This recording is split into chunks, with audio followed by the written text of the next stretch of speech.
I'll tell you this: the White House and the Democratic Party, the nightmare result for them is not just a Brown victory, but a Brown victory with a turnout that is more so than, say, the average midterm election.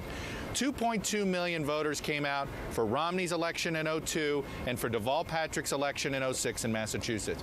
If this special election somehow draws more voters out than that, and Brown wins, you know, a high turnout doesn't equal a Democratic sort of comeback here in these polls in the last minute, but the higher turnout actually pads Brown's lead, that would be the nightmare scenario, and that should be truly the wake-up call to the Democratic Party that, boy, this is a bigger problem than maybe they've even appreciated. You can blame the candidate all you want. There's no doubt that in a tough political environment, you've got to run a good campaign.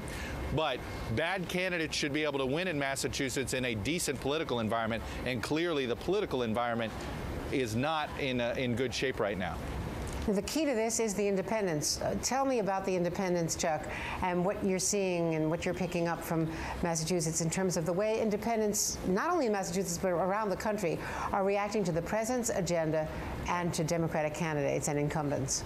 Well, look, to give a hint of what's coming in our NBC Wall Street Journal poll, due out today, later today on NBC Nightly News, and on, we're going to have a preview question later here during this hour during your show, Andrea.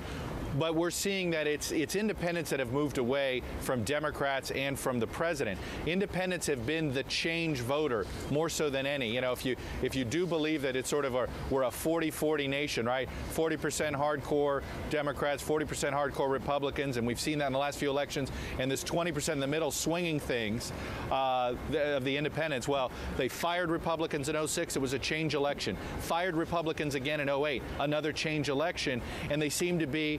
We got Virginia and New Jersey. People try to write it off as governor's races, but independents win heavily for the Republicans.